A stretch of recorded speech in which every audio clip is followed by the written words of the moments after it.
तेलंगाना में विधानसभा चुनाव के लिए जैसे जैसे मतदान की तारीख नजदीक आती जा रही है वैसे वैसे सत्तारूढ़ बीआरएस, विपक्षी दल कांग्रेस और बीजेपी के बीच का सियासी दंगल दिलचस्प होता जा रहा है। सीधा मुकाबला बीआरएस और कांग्रेस के बीच कहा जा रहा है, लेकिन बीजेपी और एआईएमआईएम जैसे दल भी असेंबली चुनाव में मुख्य पार्टियों का खेल बिगाड़ने की ताकत रखते हैं। कुछ का यहां तक कहना है कि बीजेपी और ओवैसी की पार्टी एआईएमआईएम दोस्ताना लड़ाई लड़ रही है। वहीं बीआरएस भी बीजेपी के साथ पर्दे के पीछे गठजोड़ कर चुकी है। ये सियासत का खेल है जो सिर्फ तेलंगाना में मुख्यमंत्री ही नहीं चुनने वाला है, बल्कि 5 राज्यों के चुनावी नतीजे 2024 की लोकसभा की लड़ाई को भी कुछ हद तक साफ करने वाले हैं। नमस्कार, आप देख रहे हैं जस हिंदी टीवी। मेरा नाम है नेहा शुक्ला। स्ट्रेट टॉक में आप सभी दर्शकों का बहुत बहुत स्वागत करती हूँ। और कुछ सवाल है स्ट्रेट टॉक में आज के, जो कि तेलंगाना के विधानसभा चुनाव से जुड़े हुए हैं। ये सवाल क्या है आज के, आइए एक निगाह डाल लेते हैं। ये सवाल है कि बीजेपी तेलंगाना में कैसे पिछड़ गई, क्यों पिछड़ गई, समझेंगे हमारे आज के पैनलिस्ट से। और क्या सीधा मुकाबला कांग्रेस और बीआरएस में दिखता है, और क्या एआईएमआईएम बीजेपी के साथ खेल बनाने और बिगाड़ने वाली है, ये भी समझेंगे। क्या बीआरएस और बीजेपी में पर्दे के पीछे गठजोड़ हुआ है, जिसे लेकर जो मुख्य विपक्षी पार्टी के रूप में कांग्रेस को एक फायदा पहुंच रहा है। हमारे साथ जो प्रबुद्ध पैनल जुड़ चुका है, आइए स्टेट टॉक में उनका स्वागत करते हैं। हमारे साथ हैदराबाद से जुड़ चुके हैं एमए बासित जी, कांग्रेस के प्रवक्ता हैं। बहुत बहुत स्वागत करती हूँ मैं स्टेट टॉक में। हमारे साथ वरिष्ठ पत्रकार धनंजय कुमार जुड़ चुके हैं, सर आपका भी बहुत बहुत अभिनंदन। और समीरात्मज मिश्रा जी भी जुड़ चुके हैं, वरिष्ठ पत्रकार, सर आपका भी बहुत बहुत आभार। और शुरुआत बासित जी आपसे ही, कहीं ना कहीं जो रेस लगी हुई थी, अब मुख्य मुकाबला कहा जा रहा है, सीधा मुकाबला कहा जा रहा है कि बीआरएस और कांग्रेस में। तो सबसे पहले तो आपके जरिए मैं समझना चाहती हूँ कि कितना कड़ा मुकाबला की आप मान रहे हैं कि बीआरएस को इस बार आप कुर्सी से बेदखल कर देंगे, बासित जी? जी, सबसे पहले तो थोड़ा करेक्ट करना चाहूंगा जी कि हमेशा से कांग्रेस अवाम को आगे रखी है, और ये आज जो आप मुकाबला देख रहे हैं ये bipolar between the current ruling BRS और यहाँ की जनता के खिलाफ में जी। और क्योंकि यहाँ के जो हमारे मुख्यमंत्री रहे हैं केसीआर साहब, वो एक राजा की तरह इन्होंने अपने शासन को निभाया, जो कि पब्लिक से बिल्कुल भी डिस्कनेक्ट रहे हैं। एंड जो प्रजा है, प्रजा के मुद्दों को उन्होंने पूरा मुकम्मल नहीं किया, और काफी इश्यूज हर सेक्टर में, हर डिपार्टमेंट में रहे हैं। करप्शन उनका एक एक टैग है उनके सपोर्ट में जी। और खिलाफ में यहाँ की प्रजा बहुत ही आक्रोश में होते हुए इनके खिलाफ में आज उठ खड़ी है। और क्योंकि तेलंगाना के लोगों ने इन्हें 2 बार मौका दिया, बट 2 बार भी ये पूरे खड़े नहीं उतरे जी। और आज काफी आक्रोश है और लोग अपना जहन बना चुके हैं, और उसी का नतीजा है। जितने भी आप अगर देखते हैं जो रुझान आ रहे हैं कि कांग्रेस वाकई में आगे बढ़ती दिखाई दे रही है जी। और इसका सिर्फ और सिर्फ जो है अवाम जो है 10 साल देकर इन्हें मतलब इनका इम्तिहान ली है और वो बस हो चुके हैं जी। अब बासित जी, मैं ये भी समझना चाहूंगी कि चुनाव आयोग का एक आज फैसला आया, निर्देश आया है कि जो रायतू स्कीम बीआरएस सरकार की थी उस पर रोक लगा दी गई, जो है परमिशन दे दी गई थी, उसे विड्रॉ कर लिया गया। इस पर क्या कहना है कांग्रेस का? जी देखिए, ये पूरा हम इसे जो है हरीश राव को मतलब इल्जाम डालते हैं कि ये जिम्मेदार हैं। ये जो स्कीम जो लोगों तक पहुंचनी चाहिए वक्तिया तौर पर, इसे जो है काफी टाइम, थोड़ा टाइम मिलता है, थोड़ा टाइम नहीं मिलता है, और ये खिलवाड़ है लोगों के एक भरोसे का। और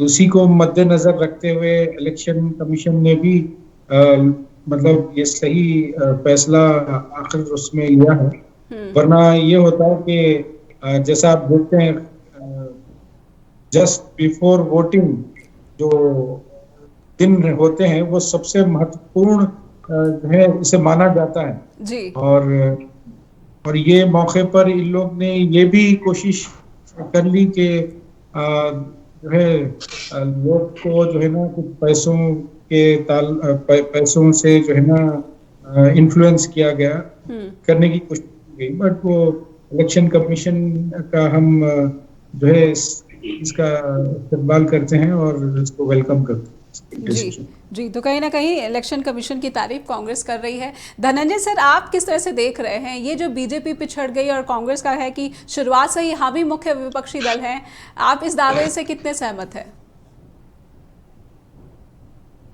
देखिए, बीजेपी पिछड़ गई नहीं, अभी नहीं पिछड़ी है, बीजेपी कब से पिछड़ी हुई है वो। और पिछली बार भी उनको एक ही सीट उनके पास थी विधानसभा, टी राजा जो है, और उनको भी उन्होंने हटा दिया था कि वो जो बोल रहे हैं वो मुस्लिमों के खिलाफ वो सही नहीं बोल रहे हैं जी। किस लिए फिर वापस ले आए, वो भी अपने आप में समझने वाली बात है कि वो किस लिए वापस ले आए, क्या अच्छा बोल दिया उन्होंने जिसके लिए वापस लाया। और फिर जब आए वो, तो फिर क्या बोला, फिर वही सब बोला उन्होंने। बीजेपी जो वहाँ साउथ में उसकी एक जगह बनी थी कर्नाटक में, वो भी उन्होंने खो दिया। और आमतौर पे ऐसा माना जाता है, जिसको हालांकि मैं सही नहीं मानता हूँ, कि उत्तर भारत ऊपर पट्टी बोलते हैं, काउ बेल्ट बोलते हैं अंग्रेजी वाले लोग, और दक्षिण भारत को पढ़ा लिखा मानते हैं। और जो है भी दक्षिण भारत में ज्यादा अलग तरीके का है माहौल वहाँ, और बीजेपी उसकी जगह है नहीं। इसलिए लगातार देखिए वो कैसी बातें कर रहे हैं, वो कह रहे हैं कि जो हम जीत करके आएंगे तो किसी ओबीसी को मुख्यमंत्री बनाएंगे। अब ये काहे फालतू बोल रहे हो यार, कैसे मुख्यमंत्री बनाओगे आप, क्या बहुमत में आओगे कि मुख्यमंत्री बनाओगे? तो एक नारा दे रहे हैं वो कि हम करेंगे। फिर तो ये हलाल, अभी मैं पढ़ रहा था कि हलाल बैन जो उत्तर प्रदेश में किया गया, हलाल सर्टिफाइड बैन करेंगे प्रोडक्ट्स को, वहां भी पूरे देश में लागू करेंगे। मतलब उनके एजेंडे में हिंदू मुसलमान ही है, हिंदू मुसलमान के अलावा कुछ है नहीं जी। फिर देखिए कहा है कि जो 4% आरक्षण दिया जाता है मुस्लिमों को, वो अवैध है, असंवैधानिक है, और ये हम बांट देंगे अलग अलग पिछड़े वर्ग में, जो शेड्यूल ट्राइब है, शेड्यूल कास्ट में बांट देंगे 4%, जैसा कि कर्नाटक में उन्होंने किया था। लेकिन कर्नाटक में उनका क्या हाल है, लेकिन उससे सबक इसलिए नहीं लिया है कि उनका तेलंगाना में कोई फर्क नहीं पड़ता है, वो बोल करके वो राष्ट्र को संबोधित कर रहे हैं। उनको लग रहा है कि 2024 में जो चुनाव लड़ा जाएगा वो असल उत्तर प्रदेश में लड़ाई है, और जो हिंदी बेल्ट है उसमें लड़ाई है। तो हिंदी बेल्ट में अपना हिंदू वाला एजेंडा जो है हम लहरा रहे हैं।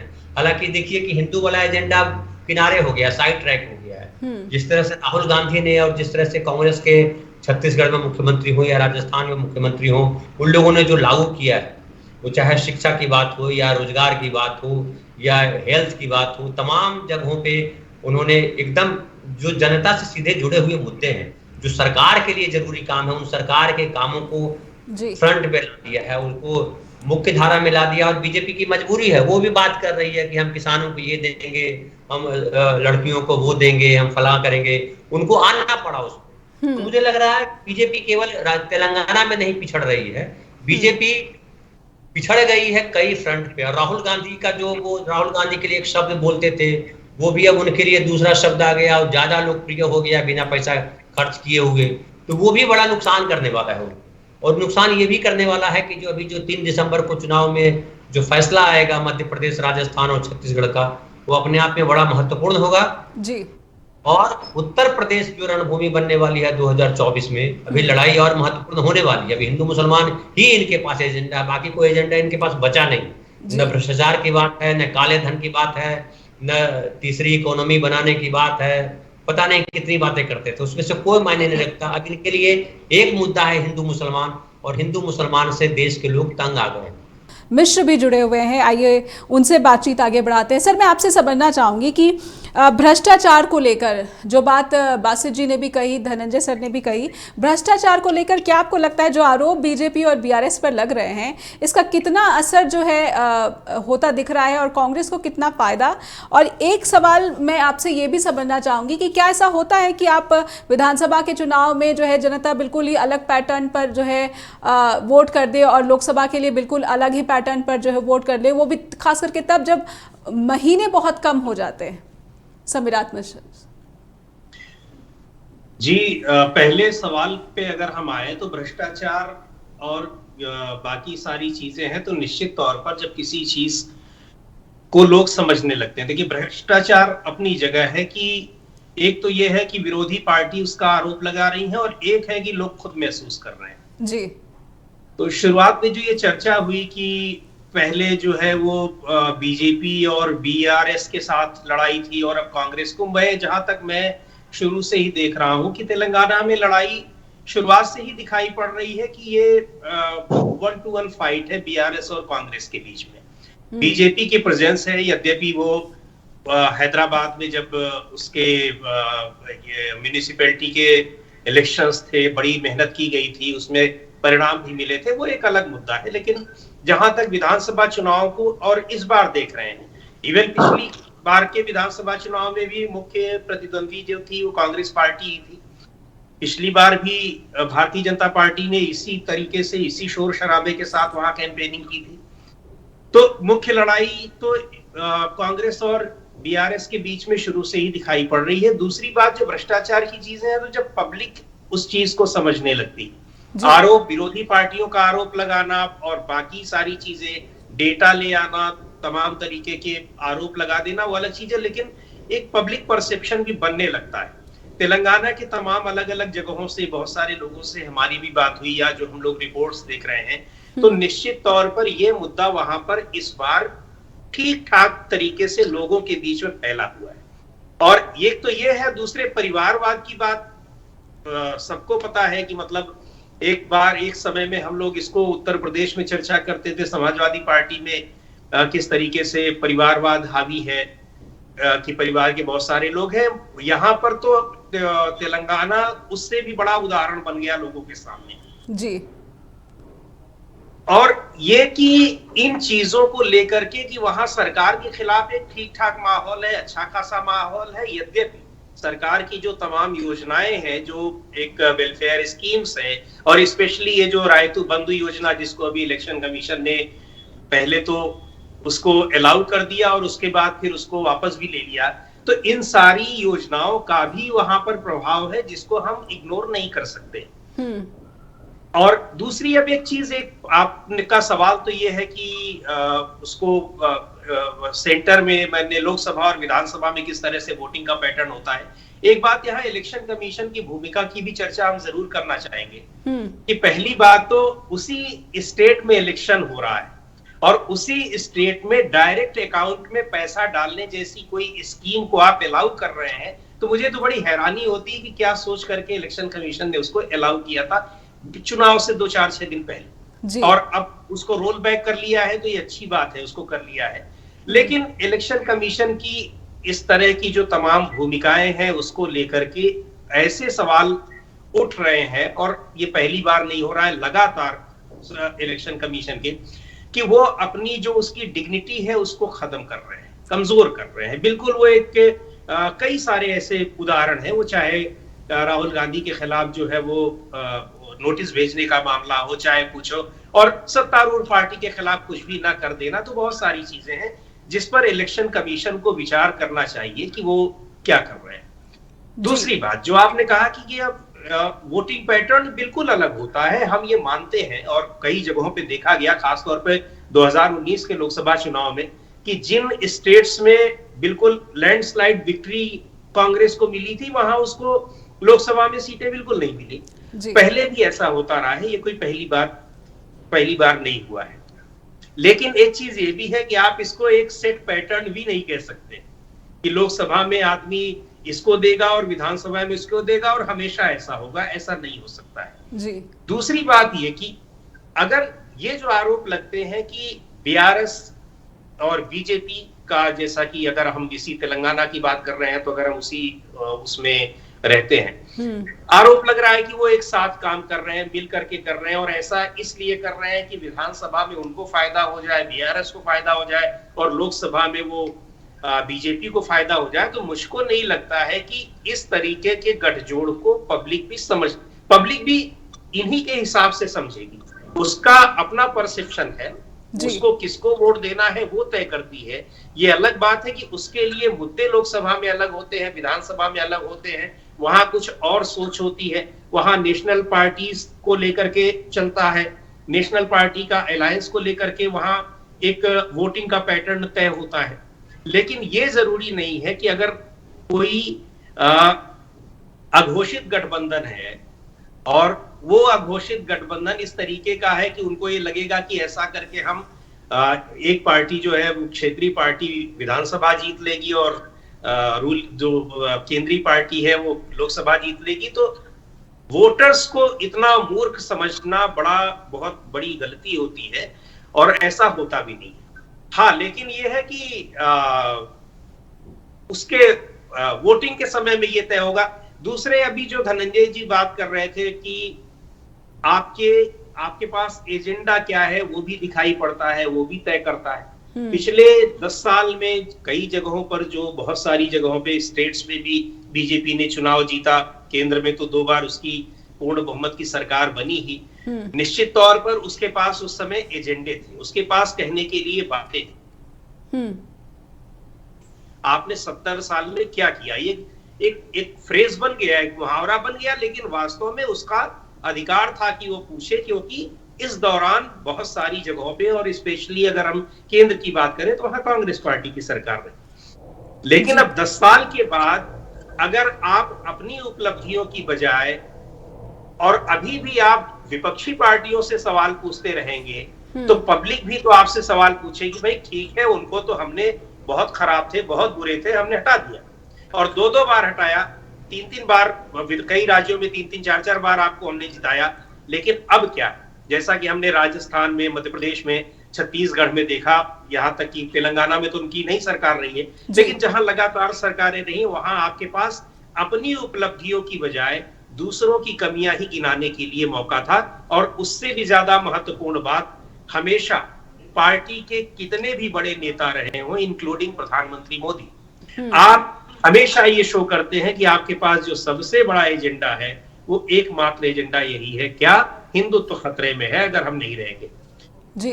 अब सबसे बड़ा एजेंडा असम के मुख्यमंत्री वहां जाकर के कहते हैं, उनके लिए जो सबसे महत्वपूर्ण चीज है वो ये है कि हमारी सरकार बनेगी तो 2-4-6 घंटों के भीतर हम क्या कर देंगे, हैदराबाद का नाम बदल करके हम भाग्यनगर, भावनगर, पता नहीं क्या कर देंगे। तो इससे लोगों को भी पता चलता है कि भाई इस चीज को लेकर के आप कब तक, तो कई लोगों को तो ये चीजें लुभाती, लेकिन ऐसा नहीं है कि सारे लोगों को ये चीजें लुभाती कि आप कुछ भी करो ना करो, लेकिन आप इसी को लेकर के हमको बरगलाते रहो। तो ये चीजें भी बहुत महत्व रखती हैं कि आपके पास सत्ता में रहने के बावजूद आपने क्या किया है। अब लोग आपका मूल्यांकन उस तरीके से करते हैं। इसीलिए जी पहले जो बीजेपी थी वो अपने विपक्षियों को अपने मुद्दों के हिसाब से वो घेरने की रणनीति बनाती थी और सफल हो जाती थी जी। पिछले कई चुनाव से हम लोग देख रहे हैं, और अब तो लोकसभा का चुनाव भी अब लगभग आ ही गया है। बीजेपी कितनी भी कोशिश कर रही है, लेकिन वो विपक्षियों के चुनावी एजेंडे के इर्द गिर्द होकर के उसको रह जाना पड़ रहा है। इन इलेक्शंस में जो 5 स्टेट्स के इलेक्शन हो रहे हैं, यहाँ आपने देखा होगा सबसे बड़ा मुद्दा आ गया क्या, ओबीसी क्लासेस का। बिहार में यहाँ जनगणना हो गई, उसके बाद आपको विपक्षी पार्टियों ने घेरना शुरू किया और उसी के इर्द गिर्द आप अपने को घुमाते रहे। कभी प्रधानमंत्री कह रहे हैं ओबीसी के मुद्दे पर समझेंगे बासित सर से भी, जो कि यहाँ पे जुड़े हुए हमारे साथ। बासित जी, मैं आपसे समझना चाहूंगी, आपने धनंजय जी को भी सुना, आपने समीरात्मक जी को भी सुना, ये जो ओबीसी की जो पॉलिटिक्स है और जिसको कांग्रेस बड़े ही सधे अंदाज में अब सियासत का खेल करती नजर आ रही है, आपको क्या लगता है कि बहुत ज्यादा फायदा होने वाला है, या फिर किस तरह की जो है जनता की जो भावनाएं हैं वो पार्टी से जुड़ पा रही हैं?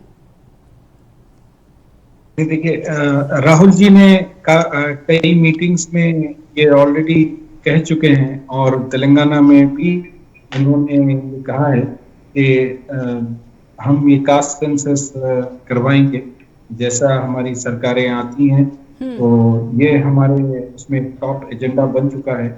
एंड पब्लिक और जनता इस पे बहुत ही पॉजिटिव ले रही है, और इसका बेशक बहुत बड़े पैमाने पर का असर होने वाला है। और जैसा कि हमारे साथी बतला रहे थे, तेलंगाना में जो करप्शन का एक मुद्दा जो बीआरएस पार्टी से जुड़ा हुआ है, सबसे अहम चीज ये समझनी चाहिए कि बीआरएस ने करप्शन एक पॉलिसी अपनाई है जो कि इनकी फैमिली मेंबर्स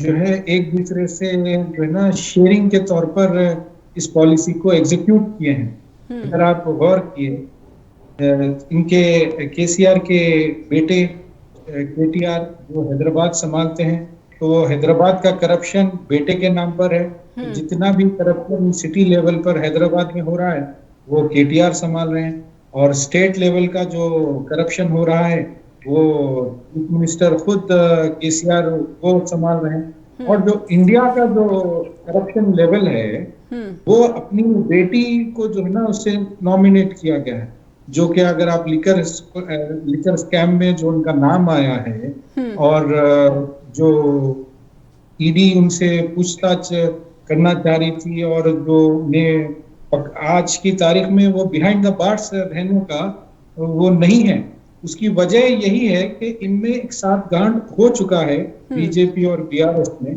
और यही एक वजह रही है जो आज ये पार्टी बिछड़ रही है। और लोग के सामने भी, जनता के सामने ये चीजें एक्सपोज हो चुकी हैं। जिस लेवल पर इन्होंने करप्शन किए हैं, तो इन लोग ये फैमिली बेस्ड करप्शन पॉलिसी अपनाई। ये इसकी एक मेन वजह जो है इनकी ग्रीडीनेस, और इनका बेस जो रहा है, बीआरएस का फाउंडेशन जो रहा है, एक बड़ा ही खोखला और वायदे खिलाफी वाला जो है रहा है।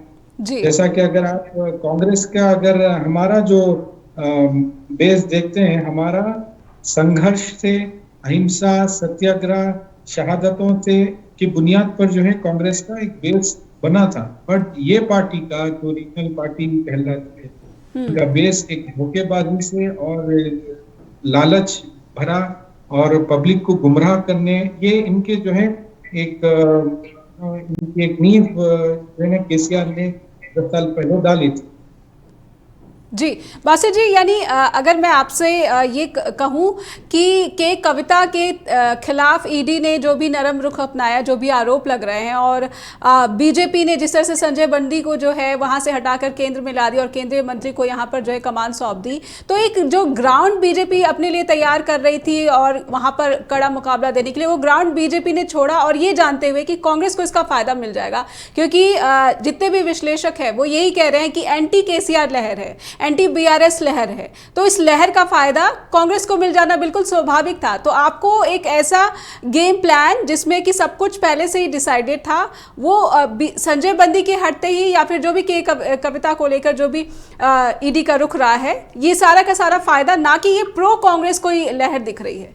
बासित जी, नहीं, देखिए, सबसे अहम चीज समझना चाहिए, पहली चीज इनका कोई ग्राउंड था नहीं। अगर आप पिछले चुनाव की बात करते हैं तो 119 में से सिर्फ इनका एक विधायक सिर्फ एक ही रहा था, वो भी बहुत ही कंट्रोवर्शियल बंदा रहा है।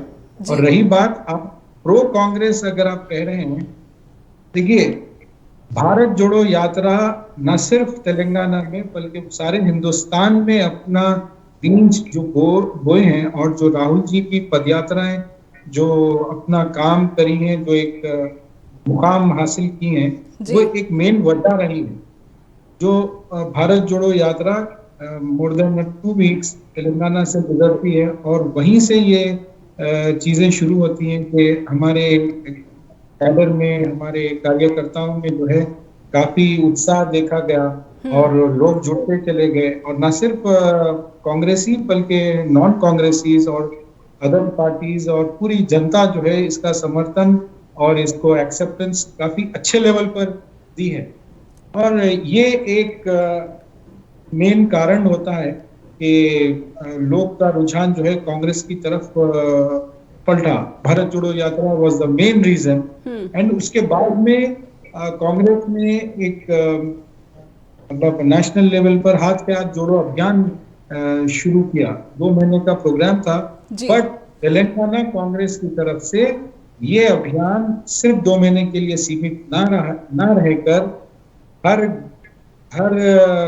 डिस्ट्रिक्ट में, हर कॉन्स्टिट्यूंसी में, हर गली, हर जिला, हर नुक्कड़, हर गली में जो है ना हाथ से हाथ जोड़ो अभियान 8 महीने तक ये काफी लीडर्स ने इसे आगे बढ़ाया और लोगों से जो है एक संवाद जोड़ने का काम किया और ये बहुत कामयाब तरीन अभियान तेलंगाना कांग्रेस ने इसे यूटिलाइज किया जी। जो नेशनल लेवल पर जो 2 महीने के लिए था प्रोग्राम, उसमें हमने स्ट्रेच कर गए और उसके बाद में कई पदयात्राएं होती हैं। सबसे अहम चीज सोचने की बोलने की ये है कि यहाँ पर भारत जोड़ो यात्रा के बाद में काफी पदयात्राओं से काफी बड़े लीडर्स भी जुड़े हैं।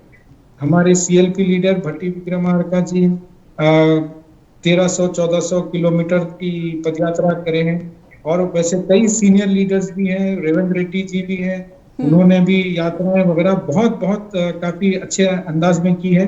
और वाईएसआर पीपी पार्टी की जो शर्मिला जी हैं वो भी अपनी तरफ से पदयात्रा काफी की हैं और उसके बाद में पूरा समर्थन कांग्रेस को दिया। तो यात्राएं अपना एक महत्वपूर्ण हिस्सा जो है प्रो कांग्रेस की तरफ जो है लाया है और लोगों के हमने बहुत अच्छा संवाद जोड़ा है और यह आज मेन वजह बनती है कि लोग हमें बहुत इस्तकबाल की तरह जो है वेलकम कर रहे हैं और इसे जो है वेरी प्रो कांग्रेस आप देख सकते हैं कि पदयात्रा में लोगों की मेहनत है और लोगों से जुड़ाव है और हर लीडर हर कॉन्स्टिट्यूंसी जिले में से जो है लोग से जो है ना जुड़ने की। हमारे साथ और भी जो पैनलिस्ट जुड़े उनसे समझेंगे कि क्या ये वाकई में प्रो कांग्रेस है।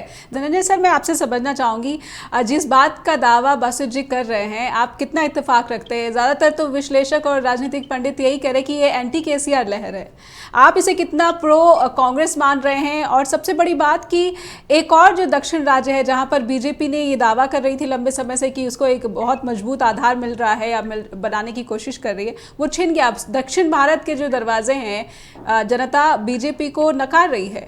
धनंजय जी, देखिए, किसी एक का बताना बड़ा आसान नहीं है। मैं बोलूंगा 3-4 बिंदु। तो 10 साल से या 9 साल से कहिए, 9 साढ़े 9 साल हो गए उनको, 2 टर्म हो गया ये के चंद्रशेखर राव का। उन पे जो आरोप लग रहे हैं, भ्रष्टाचार के आरोप हो या कोई और दूसरे आरोप हो, बेरोजगारी के आरोप हो, वो अपनी जगह जी। नरेंद्र मोदी के खिलाफ भी जो है एक बड़ा तेज जो है लोगों में है कि भाई इनको अब जाना चाहिए, चूंकि त्रस्त हो गए, वो भी एक महत्वपूर्ण है। तीसरा बिंदु है कि कांग्रेस पार्टी का अपना एक जनाधार रहा है, कांग्रेस पार्टी के प्रति लोगों का अलग विश्वास रहा है और कांग्रेस पार्टी को 10 सालों में ये भ्रष्टाचारी साबित नहीं कर पाए। किसको बंद किया जेल में? कांग्रेस पार्टी के खिलाफ भ्रष्टाचार को लेकर के ही आए थे कि कांग्रेस पार्टी भ्रष्टाचारी पार्टी है, कांग्रेस पार्टी के राज में बहुत सारा काला धन आ गया, हमें से कुछ नहीं किया इन्होंने, 0 है। 10 साल आपको अब कितना समय दिया जाए आपको?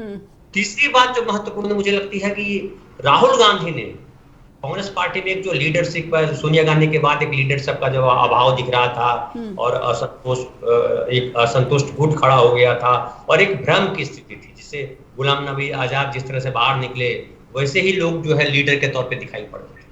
आज की तारीख में राहुल गांधी लीडर दिखाई पड़ते हैं, उनके साथ और जो खास करके यूथ जो आया है वो दिखाई पड़ रहा है और एक विश्वास जमा है कि राहुल गांधी जो बोलते हैं वो करते हैं। आमतौर पे नेताओं के बारे में भाव होता है कि ये बोलेगा कुछ, करेगा कुछ। घोषणा पत्र पे कभी चर्चा नहीं हुई। आज मैं मतलब समझ लीजिए कि मैं जो है 30-35 सालों से इस फील्ड में हूँ, पत्रकारिता में। मैंने कभी घोषणा पत्र पे इस तरह से डिटेल बहस नहीं देखी। आज लोग घोषणा पत्र पे बात कर रहे हैं। आज बात कर रहे हैं कि अगर छत्तीसगढ़ में ये कह रहे हैं कांग्रेस वाले कि हम 3,000 देंगे धान का खरीद मूल्य, तो बीजेपी कहती है हम 3100 रुपए देंगे, कांग्रेस कहती है हम 3200 रुपए देंगे और खरीदना शुरू कर दिया। तो ये जो है ये बोल रहे हैं कि हेल्थ पे हम दे रहे हैं, राजस्थान सरकार बोलती है कि 25 लाख का बीमा दे रहे हैं और सबका बीमा हम कर रहे हैं, गरीब अमीर कुछ नहीं देख रहे हैं जी। तो ये सारी बातें होती दिखाई पड़ रही हैं। तो कांग्रेस के फेवर में कई तरीके से जो पब्लिक निराश है दोनों सरकारों से, राज्य सरकारों से और केंद्र सरकारों से, वो निराशा ने भी कांग्रेस की तरफ आकर्षित किया है और राहुल गांधी को लेकर के जो उम्मीद बनी है उसने भी कांग्रेस का मूड बढ़ाया है, कांग्रेस का महत्व बढ़ाया है। फिर एक और गौर कीजिए कि जो मुस्लिम वोटर थे, मुस्लिम वोटर बड़े कंफ्यूज थे पिछले कुछ सालों से। अगर देखिए कांग्रेस पार्टी का जब बहुमत आना कम हो गया या बहुमत में नहीं आई कांग्रेस पार्टी, उसमें एक बड़ा रोल माना जाता रहा कि मुसलमान कांग्रेस से नाराज हैं और क्षेत्रीय पार्टियों में बटे हुए हैं, वो चाहे जेडीएस हो या जेडीयू हो, ये आरजेडी हो या समाजवादी पार्टी हो या बीएसपी। लेकिन कर्नाटक के चुनाव में ये प्रूव हुआ कि मुस्लिम वोट बैंक जो है या मुसलमानों का विश्वास जो है कांग्रेस के प्रति बढ़ा है। इसलिए जेडीएस को जो स्वप्न था कि हम त्रिशंकु सरकार बनेगी और फिर हम मेकर हो जाएंगे, किंग मेकर, शायद हम ही मुख्यमंत्री बन जाएंगे, वो टूट गया। और देखिए उनके साथ, उनको मजबूरी में अब अस्तित्व बचाने के लिए बीजेपी के साथ जाना पड़ा और कई मुस्लिम नेता उनके खिलाफ खड़े हो गए, उनसे अलग हो गए। तो ऐसी स्थिति देश में बनी है जिसमें एक बार फिर से कांग्रेस के प्रति विश्वास लौटा है। और राहुल गांधी जिस तरह से अभी पिछले दिनों कौन है भारत माता का जिक्र किया, वो बहुत महत्वपूर्ण है। कौन है भारत माता, जब उन्होंने जिक्र किया तो नेहरू को याद करते हैं। और लगता है कि जब आप कहते हैं कि भारत माता की जय बोलते हो और एक मूर्ति बनाते हो, देवी की बात करते हो, तो सांप्रदायिक रंग देते हो, हिंदू से जोड़ देते हो, वहां भारत माता ने कहा, भारत माता के बारे में जब बात करते हैं राहुल गांधी, नेहरू जी की बात याद दिलाते हैं, तो आता है कि भारत माता जो है इस देश की जनता है, वो हिंदू हो, मुसलमान हो, सिख हो, ईसाई हो, स्त्री हो, पुरुष हो, सबकी बात कर रहे हैं। तो ये एक विश्वास लौटा। लेकिन एक सवाल जो मुझे अभी तक चुभ रहा है, कांग्रेस के नेता है इसलिए मैं बोल दे रहा हूँ, नहीं बोलता मैं, कि आप महिलाओं की बात पर 33% आरक्षण बीजेपी ने किया, वो आनंद फानंद, वो तो समझ में आ गया है, सबको पता है बीजेपी महिलाओं को लेकर के कितना क्या सोचती है। मणिपुर ने और एक्सपोज कर दिया उसको। लेकिन कांग्रेस पार्टी ने कितनी महिलाओं को टिकट दिया? अभी उत्तर प्रदेश का आया है महिलाओं संगठन पे, तो समीरातम भाई ज्यादा बढ़िया बताएंगे कि कितनी महिलाओं को आपने संगठन में डाला है, कितने महिलाओं को लाया है। आपने कहा था कि कम से कम 50% महिलाओं को लाएंगे, और उत्तर प्रदेश का जो चुनाव किया था उसमें आपने कहा था लड़की हूँ, लड़ सकती हूँ, और महिलाओं को टिकट दिया। ठीक है, उनको वोट नहीं मिली, क्यों नहीं वोट मिले, इस पर आपको रिसर्च करना है और आपको महिलाओं को आगे लाते रहना, क्योंकि महिलाएं आप छोड़ करके नहीं जीत सकते हो। महिलाएं बहुत इंपॉर्टेंट और कहीं ना कहीं जो वोटिंग फीसद अब निकलकर सामने आ रहा है, इसमें महिलाओं को बहुत ज्यादा श्रेय दिया जा रहा है, और इसलिए सभी दलों को जो है बहुत ध्यान देना चाहिए। जब आप महिला उम्मीदवारों पर नजरअंदाज करते हो, उन्हें अनदेखी करते हो, तो आपका जो वोटर है वो महिला भी है, उसकी तादाद ज्यादा सामने निकल कर आए। सबीरात्मक सर, एक सवाल ये मैं आपसे जरूर समझना चाहूंगी कि ओबीसी की हमने बात की, लेकिन जो मुस्लिम मतदाता है तेलंगाना में किसी भी दल के लिए वो खेल बना सकते हैं, खेल बिगाड़ सकते हैं। और जिस साठगांठ की बात ओवैसी की पार्टी और बीजेपी के साथ की जा रही है, यानी कि बीजेपी की साठगांठ ओवैसी की पार्टी के साथ और साठगांठ बीआरएस के साथ और पवन कल्याण के साथ, तो खैर गठजोड़ी है, ऐसे में क्या पूरा का पूरा जो मुस्लिम वोटर है वो क्योंकि केंद्र स्तर पर तो आकर्षित होता दिख ही रहा है, लेकिन राज्य स्तर पर भी कांग्रेस को इसका फायदा मिलता दिख रहा है? सबीरात्मक सर। जी हाँ, बिल्कुल मिलता दिख रहा है, चूंकि एआईएमआईएम तो बेसिकली मुस्लिमों की पार्टी ही है। लेकिन चूंकि अब ये बड़े आश्चर्य की भी बात है कि एआईएमआईएम को हम देख रहे हैं कि वो जितना दूसरे चुनावों में चर्चा में रहा करती थी, बड़े आश्चर्य की बात है कि वो तेलंगाना के चुनाव में उतनी चर्चा में नहीं है। और चर्चा हो भी रही है तो किस लिए हो रही है? चर्चा हो रही है तो इसलिए हो रही है कि वो बीजेपी की बी पार्टी इस रूप में चर्चा हो रही है। यद्यपि वो उसका जाहिर सी बात है कि तेलंगाना में और खास तौर से हैदराबाद के आसपास तो काफी प्रभाव है, उसको इग्नोर नहीं कर सकते हैं। लेकिन अब एक जो मुस्लिम कम्युनिटी भी है, उसके लिए भी अगर वो एक ब्रॉडर लेवल पर सोचती है, उसको लगता है कि ये नगर निगम का चुनाव नहीं है, ये कोई ऐसा चुनाव नहीं है, ये विधानसभा का चुनाव है, लोकसभा का चुनाव है, तो मुझको नहीं लगता कि वो एआईएमआईएम पर उस तरीके से दांव लगाना चाहेगी कि उससे किसी और को फायदा हो। इसलिए जो समझ में आ रहा है, जो मुस्लिम कम्युनिटी के भी जो वोटिंग का रुख दिखाई पड़ रहा है, जैसा कि समझ में बातचीत से लोगों के ये चीज निकल करके आ रही है कि वो पूरी की पूरी तरह से तो नहीं, लेकिन हाँ एक उसका मेजॉरिटी ऑफ सेक्शन जो है वो एक कांग्रेस के प्रति वो आशा भरी निगाहों से देख रहा है और ये चाह रहा है कि अगर उसका वोट उसको मिलेगा तो निश्चित तौर पर कांग्रेस यहाँ पर बढ़त बनाएगी, और अगर वो उससे दूर गया तो कांग्रेस कमजोर हो जाएगी। तो इस माइंडसेट के साथ मुझे लगता है कि वो वोटिंग करने का मन बनाए इस बार तेलंगाना में। जी बिल्कुल, बहुत बहुत धन्यवाद करना चाहूँगी। कहीं ना कहीं जो मुस्लिम मतदाता है वो किंग मेकर की भी भूमिका जो है अलग अलग राज्यों में जो चुनाव हो रहे हैं उसमें निभाता भी नजर आ रहा है। बहुत बहुत धन्यवाद करना चाहूँगी समीरात्मक सर आपका, धनंजय सर आपका, और बासु जी आपका भी बहुत बहुत आभार। आपने वक्त निकाला, चुनावी प्रचार का समय, लेकिन आपने विशेष तौर पर हमारे लिए वक्त निकाला, इसलिए आभार आपका। और दर्शकों से अनुरोध करती हूँ कि आप info@justbroadcasting.com और neha@justbroadcasting.com पर भी आप लगातार हमें अपना स्नेह फीडबैक के रूप में भेजते रहिए। बहुत बहुत धन्यवाद।